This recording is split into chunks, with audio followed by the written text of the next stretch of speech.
Greetings! In today's video, I want to do a quick comeback on Catober, the challenge that just finished in a way. There is this history of having a drawing challenge, for the whole month of October. I've tried it a couple of times in the past. I didn't succeed every time, but this year I felt like I was ready to attempt it again. And with the help of the community, we decided to put together something that we would call Catober, where every day there is a prompt for something that you can sort of try to make work with the general theme of cats. Of course, everything about these challenges, the way I see it, is that it's all optional. You can do whatever you want. If you want to do it in a way that every week you do one drawing and you pick a prompt, no problem. If you want to do like 31 drawings, that's fine. If you want to do just a few when the prompts are interesting for you, that's also great. The basic idea for me is just to get you to draw. So regardless of what you end up drawing, if you did draw something because of the challenge, it's a win. I did the challenge.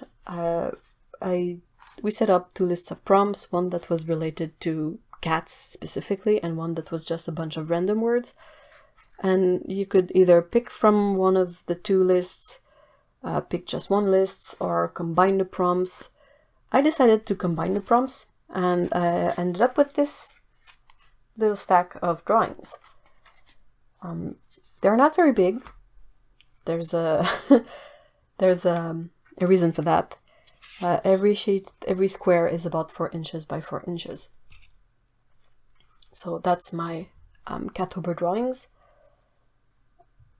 Going into this challenge this time, I decided that I would set up a few things in the beginning. Because since I've tried this challenge before, I know that there's a lot of pitfalls that we can sort of get ourselves into that will ultimately lead us to dropping the challenge. It's really easy to get into this one and think, oh, awesome, I'm gonna draw a big, full, finished, complete, beautiful, difficult, but also big drawing every day, and it's gonna be awesome. And that's absolutely unsustainable. So I knew from the get-go that I really had to consider my options and make sure that it was something that even if I felt discouraged at some point, I would still be able to get myself to do the drawing. And one of these elements that I put in place for that is the size.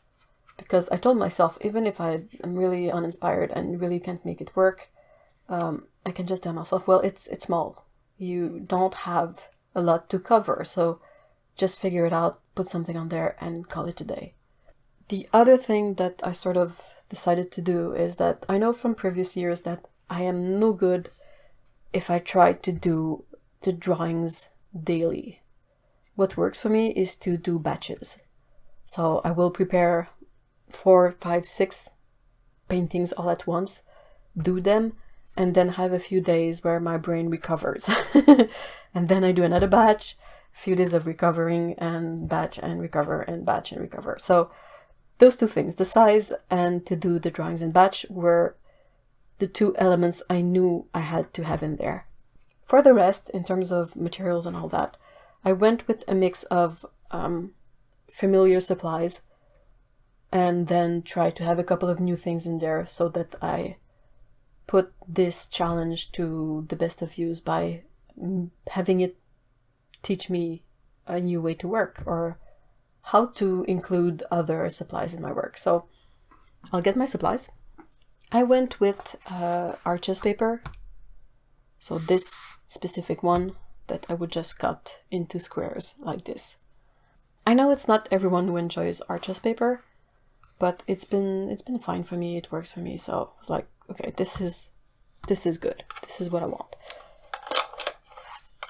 For the paintings, I always like to have a margin protected, so masking tape that I know works with this paper, so no problem there. And in terms of sketching the drawings, also like really basic stuff like color Eno in pink and an eraser that I know work, no problem there. So that was sort of the known stuff mostly. Originally, I wanted to work with acrylic inks.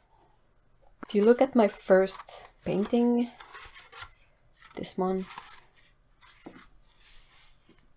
my idea was to work in acrylic inks and to come back with color pencil and add details and texture, and also not ink this with ink, have a softer line. But I ran into issues. First of all, doing so many details with a tiny brush is really uncomfortable for the hand. I got really bad cramps like in the first 5 minutes of trying to do that. And it quickly became quite apparent that I would not be able to do 31 drawings like that.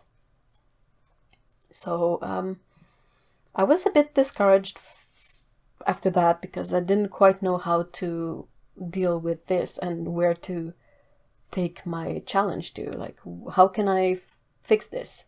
I didn't have any kind of support that I could like add to the brush to make it work. I tried a few things, didn't quite work out as I intended, and so I was like, oh, do I drop this and do something completely different? How can I make this work now? So I changed a bit my way of doing these with the second one.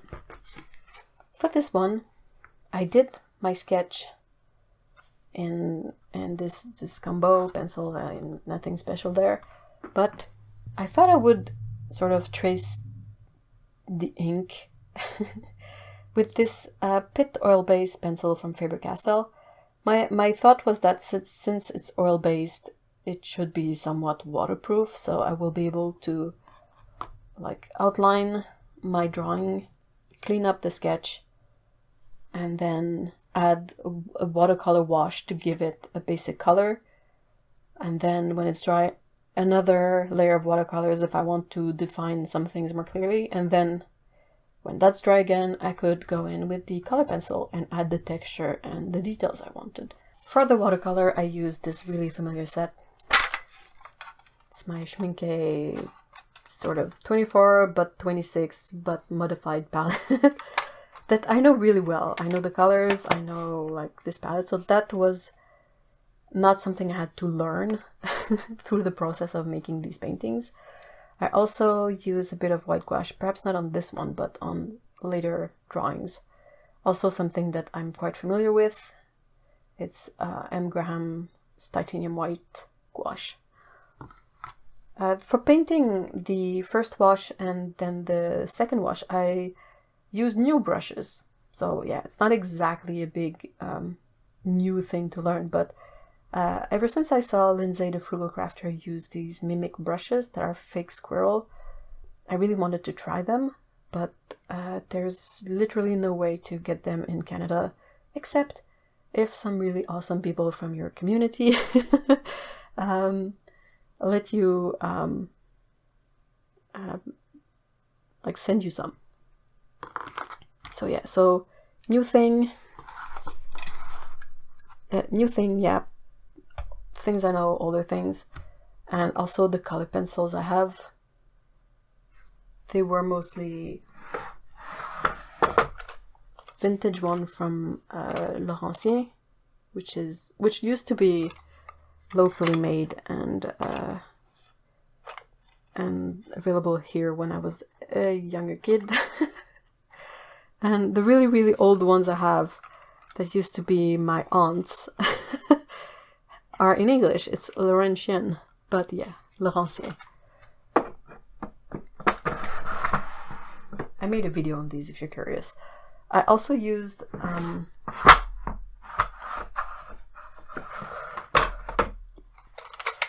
a mix of, I have 3 trays of Faber-Castells and some Holbein in there too that I really, really love. those were a really nice discovery. So I love colored pencils, but I didn't quite, like, I haven't used them a lot, so that's what I wanted to sort of get more experience with through this challenge.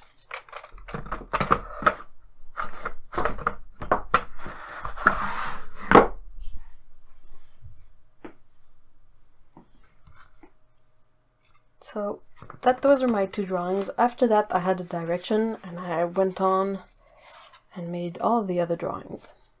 Some of them I learned new stuff, like for this one I originally made the drawing, well, the backdrop too dark. So I decided to use a thin wash of gouache, the white gouache, to sort of lighten everything. And I was like, oh, that works. For this one I wanted to see if the China markers I have are more waterproof, and they are, but the point is non-existent. It's a really, really rounded, like it's a soft pencil, so you can't really draw details with it. But it is waterproof, so there's that. The other one, this one, is not quite waterproof. Like when I would wet my paper for the initial wash, it would lift up some of the black. And I did a bunch of these, so always trying to find inspiration with the prompts. I posted them all on Instagram, so you can always check there to see each of them, or see the ones you really want to see. I also had fun playing with a bunch of different styles, like more simple with eyes that are just dots, but sometimes I would draw the eyes more like I usually do, with a bit more definition. I have sometimes really goofy eyes too. With this one, you can see in the white of the cat that the initial layer sort of seeped in, but it's kind of the effect I wanted. I wanted everything to really be bound together with the colors.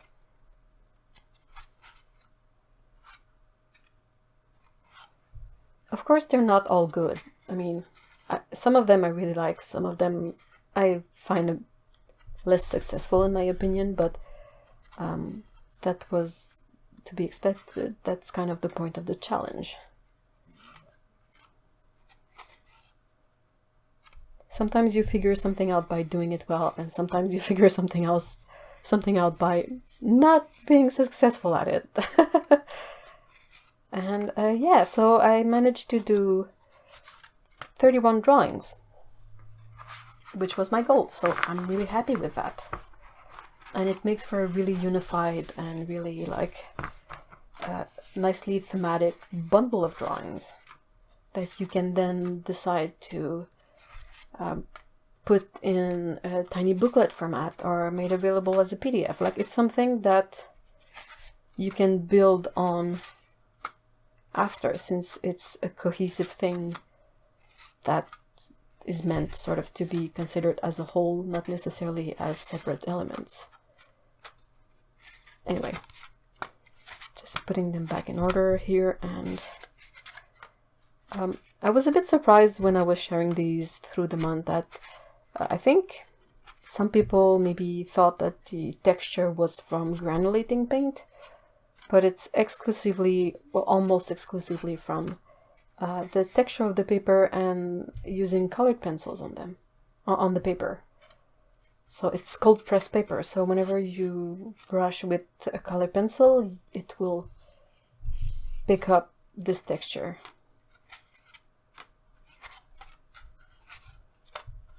So that's it.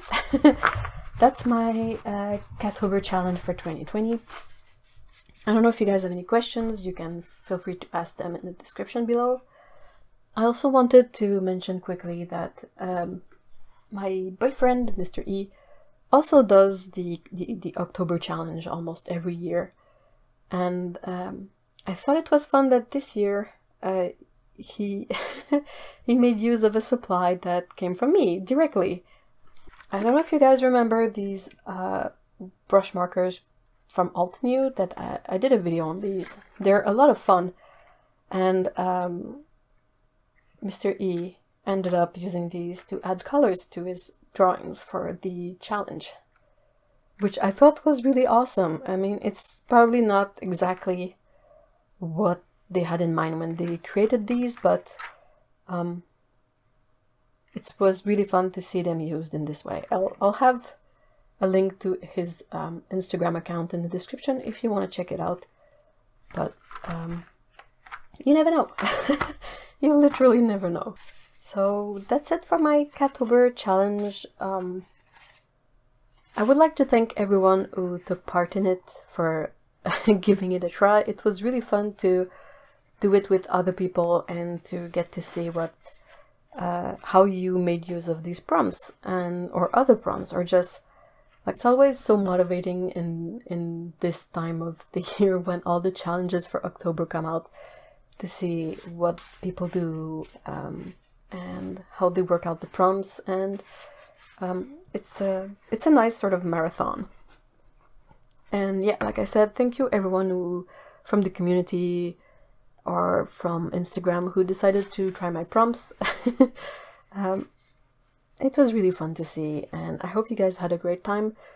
Let me know in the comments below what you think of these kind of challenges, or what did you think of the one this year if you took part in it. And yep, that's pretty much it. I don't know if I'll do it next year, but we'll see then, right? Thank you very much for watching. Have a great day. Bye bye.